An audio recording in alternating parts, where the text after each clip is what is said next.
السلام عليكم ورحمة الله وبركاته. عن أبي هريرة رضي الله تعالى عنه قال قال رسول الله صلى الله عليه وسلم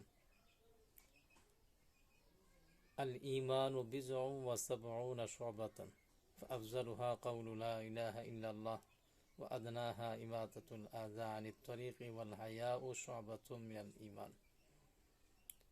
হযরত আবু হুরায়রা রাদিয়াল্লাহু আনহু থেকে বর্ণিত, নবী করিম সাল্লাল্লাহু আলাইহি ওয়াসাল্লাম বলেন, ঈমানের 70-এর চেয়েও বেশি শাখা আছে।